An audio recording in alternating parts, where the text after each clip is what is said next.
كاركاني بيغمري خواه صلى الله عليه وسلم شان بشكا هيا أنا تشريع أبو إيما بو نمونا صلوا كما رأيتموني وصلي أو نيجي فرزكاني بوشي وكر نيجي سنتكاني بوشي وكر أما تشريع أبو إيما ما يكين هشيتي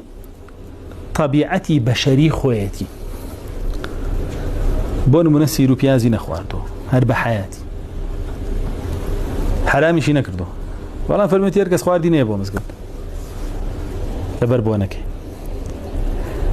باشا أمام طبيعتي بشريتي خويتي كسيرو بيازي نخوارد لكن تو تواني بخوي حرام نية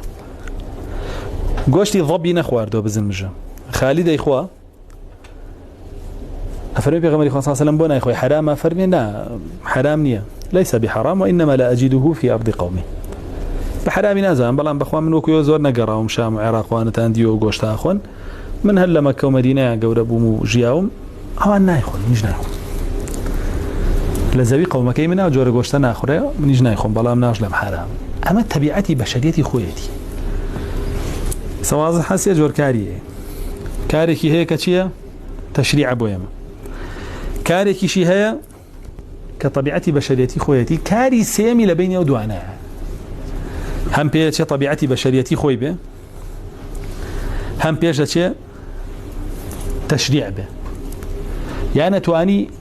وكو طبيعتي بشريتي خوي وريقري ووكو تشريعي جوريقري بون من بيغمري خواه صلى الله عليه وسلم اجيات تفريقه كريا بلاي راس هذا ما تواني بلاي طبيعتي خوي بو چونك الصحابه بو قجي دريج بو هيك يعني لنا كدوامي بردو ودو اوايانا والله ما اتواني بكي بسنه يعني ام طبيعه بشريه اتواني بكي بسنه اجر لسري دسكه چونك زور كار هي نيتي كاب عبادت زور عبادتي جي نيتي كاب شي كاب كاري اعتيادي امام نو فرمي پیاو چاکان که خواردن خونالن بو ای خوین هز و گرو توانایی من تبه تو عبادت زیاتر کین دعوه زیاتر کین جهاد زیاتر کین که اخون لبروا اخون شونیش بکن عبادت زیاتر کنه فرمی خو بو یعنی عبادت و خواردن بو یعنی عبادت الله خلقی کی چه بونیش بو چه بونیش لوري خلقه چه الله بو بچی بو عادت عبادت کی بو عادت بو پیغمبر صلی الله علیه و سلم به همان شیو اتواني او كرداراني كوكو بشر كردويتي بكي بسنت بو خوت وكو كان عبد الله كري عمر سري اخرانه ياند بو اجوليتوا جوريكي اي والله سر مخريمه بير كم بزام پیغمبر لازم شلون سري خرانه مش عارف يخلنا ويبقى بعبادت بو والله امر فرضي بي علي كره اخو سنتها بوجي بيكم زوش ده يعني اخر سنتها يعني مندوبه السنة هي طريقة رباز ناتواني وازيلة بين كايما هاشتاق الله السنة بيغمر صلى الله عليه وسلم بس معنوني كمندوبة أقر بيكي أجر ولا أقري أقر نيكي سزانا أدري لسري طريقتي بيغمر صلى الله عليه وسلم وازيلة بيني بيغمر صلى الله عليه وسلم هرشي كردو فليس مني أو سنتان كطريقة شوازي أو لا عقيدة وبيروبا ورا وازيلة بيني فليس مني ويتربر دور داش تريزيك أفلانه ويبودني وازيلة بيني أبي هلا سري بروي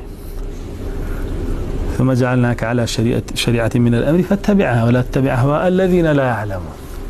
هاي طريقية كربازك بتولا سري بروي نابشون هواء رزيو خلق بكري جابوا يوريابن أفعالي بيغمري خواه صلى الله عليه وسلم أبو شيوية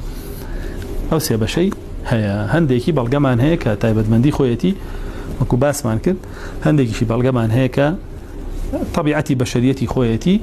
وكو باس ما كتبها ما شيء وهندك شيء هي تواني لطبيعتي بشريه بكي بتشريعه بوشويك سنتي او به وري بقري واجر لسري ور بقري بون منا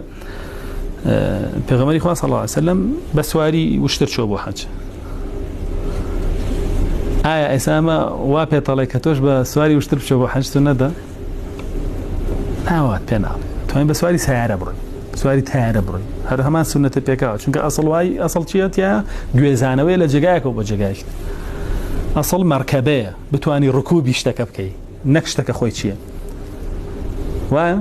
بابا وشتر روي وشتر قاچكاني برزه دورتر لزويو گرماي زوي زياتر كمتر بيدغا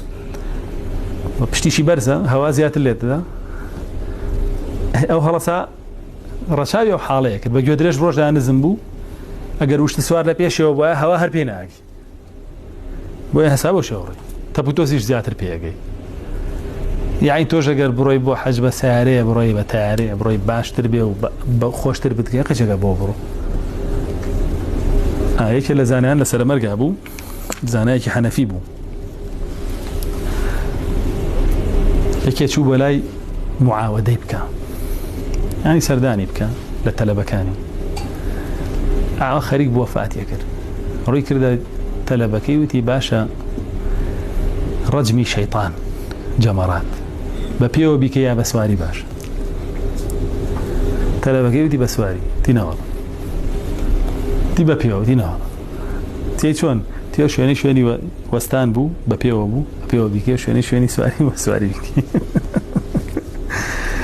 جەبەیە ئەبۆ شێوەیە خۆمە مقتەزای جبلیەتی خۆیەتی بەڵام تۆ توانی بیکەی بە عیبادەت و بزانم قەواعیدەکانمان تەواو بوو و هەر کەسێکیش لە ئەهلی سونە و جەماعە لەم قەواعید و یاسا و بنشینانە بلا بدا کامە کۆتا قاعیدەیە ئەوە کەسێکە لە سونەتەوە لایەوە بۆ بیدعا و بەقەر لادانەکەی محەممەد ڕەسوڵ اللهکەی خۆی لەکەدار کردووە یاخود نوقسانی کردووە یاخود هەڵی وەشاندوێتەوە وزانانە فەرمونە ئیما نەقەضەه و ئیما نەقەسەه یان نوقسانی کردووە